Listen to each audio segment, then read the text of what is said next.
How's everybody doing? My name's Mike, and we got Miss Layla with us today. She's just hanging out. We just got done with a a short bike ride for her, although you can't even tell. She is not even panting, but it's important not to run a boxer for too long because they are a dog breed that does get tired quickly. So it's pretty cool out today, so she is just fine. But that brings me to my next subject here I want to talk about is fear. So this is a dog that is definitely displays fear. Now, a lot of times when I say the word fear, I hear all kinds of things from people. You know, I've heard it all from the dog's fearful. Oh, somebody must have hit the dog, or the dog doesn't like the broom. Somebody must have hit the dog with the broom, and that could not be further from the truth. So when we say, when I say I see fear in the dog, that is usually brought on by genetics. So at 6 weeks old, at 8 weeks old, you would see fear signs in the dog. Now, the general owner who gets a fearful dog, and especially if they don't realize it, 9 times out of 10, they're going to exasperate that fear. The reason is, so if I had this dog at 6-8 weeks, I would see less fear from her because she hasn't had a chance yet to practice fear. So what happens in households is they get a puppy and everybody just wants to love on the puppy because it's cute. And what the dog actually needs right away is rules and boundaries. For example, right here, she's hanging out with me right now, and she's actually kind of pushing it right now with me. Let me show you. She's like kind of sniffing around on my paver. She can't do too much of that. I won't let her do too much of that. So right now she's on a leash, and I'm sitting down on my front pavers. She's not allowed to go anywhere. Okay, so what's going to happen is after a couple minutes, she's going to sit down and she'll relax. Eventually, she'll even lay down. If she does anything too much, sniffs like that too much, I give her a little correction. So, I just want you to see that even while I'm sitting here, I'm giving her rules and boundaries. I'm telling her what she can do, what she can't do. Now, with a puppy, people get them, and anytime they give affection, they're reinforcing how the dog is in that moment. If a dog has fear in its genetics, it's going to display it in its normal behavior throughout the day, and chances are it's very likely those family members are going to be unknowingly and unwantingly reinforcing fearful behavior. And it happens by accident, and it happens all the time. I see it all the time. I would say, around probably half the dogs, or at least 40% of dogs show fearful behavior, at least 40% that I get. It's a big problem when you have a fearful dog. They do all kinds of things. They can tear your home up. They often look for a place to hide when things are happening. They flight, so fight or flight. They do the flight part. They often try to find a place to hide when they're anxious, or they tear things up.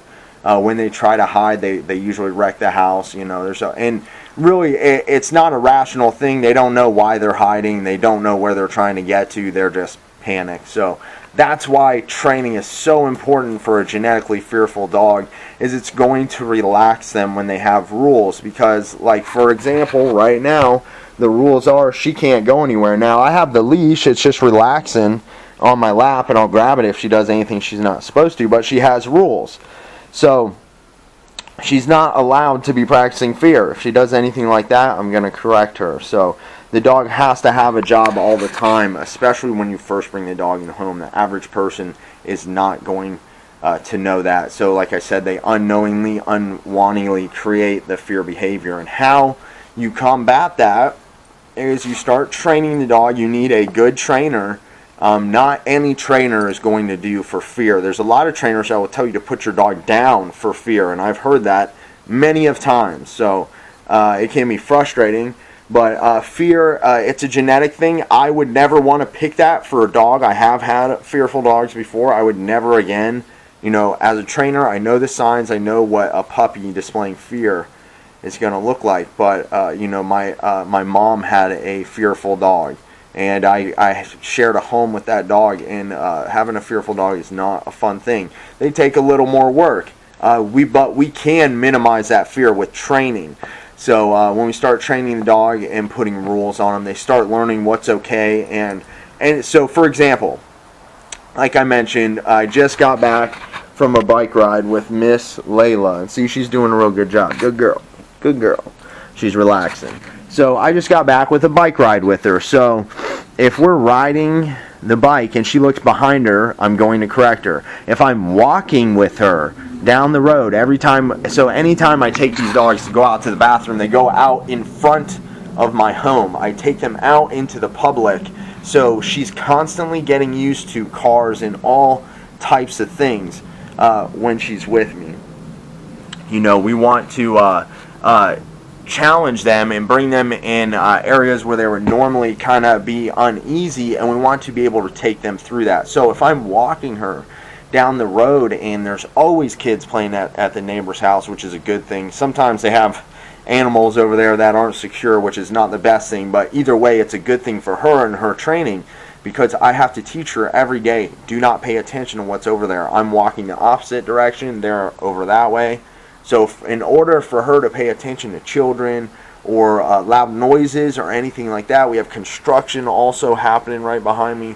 So even right then, there was a loud noise. So if she practices any type of fear, like if she broke that sit and tried to flee, I would correct her. So we're always practicing keeping her focused and not practicing fear. So like right now, there's a big school bus going by. And when I first got her, that would absolutely spook her, right?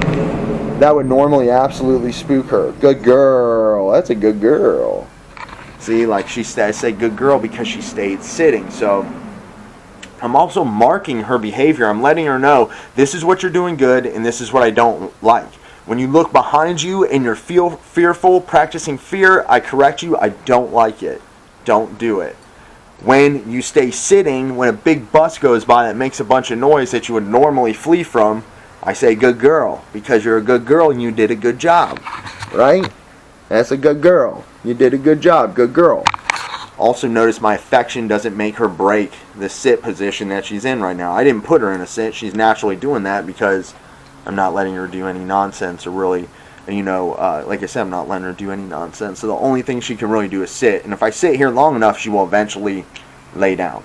So it's very important to have rules for your dog. Take them out front, let them see people, kids, all that stuff, but it's important to have them in the heel position, correcting them for looking behind them, but also praising them for staying in the heel position when we're walking and there's a big vehicle going by, or when they go to the bathroom. So we want to set their life up in a way where they start to understand this is good, this is bad, this is what he wants, this is what he doesn't want. And they start to become a more confident dog, and their fear will start to minimize. You will start to see it subside, as time goes and you're working with the dog. So it's very important to keep them out in these environments where I don't have control and there's a lot of distractions. So she's doing really good. Like I said, the whole idea is to set their life up in a way they trust, understand, and respect. They want the same thing every day, so they want you doing the same things and having the same rules all the time. You can't let them in the kitchen one day when normally you never let them in the kitchen, if you know what I mean. So like I said, you want to set them up so that you can let the dog know what's good, what's not good, and they need to understand. Like I said, when I first got this dog, the dog was much more, there was like not a clear line of communication, and it was very clear that if she thought something was, if she felt fearful about something, she was going to take it upon herself just to act, just to leave, just to leave the room or whatever, like that. So you have to start to, with training, you fight through those instincts, and like I said, the more you do it, the more you're consistent with that, always making the dog heel outside, the more the dog is going to only do that. If you let them practice fear on a regular basis, they're going to be a fearful dog. If you practice them being confident and calm, they're going to naturally be a more calm, confident dog. Good girl. Like I said, she's over there watching all the kids and stuff at the other house, hanging out. As long as she's not barking and not moving, I'm good with that. It's a good girl. Good job, girl.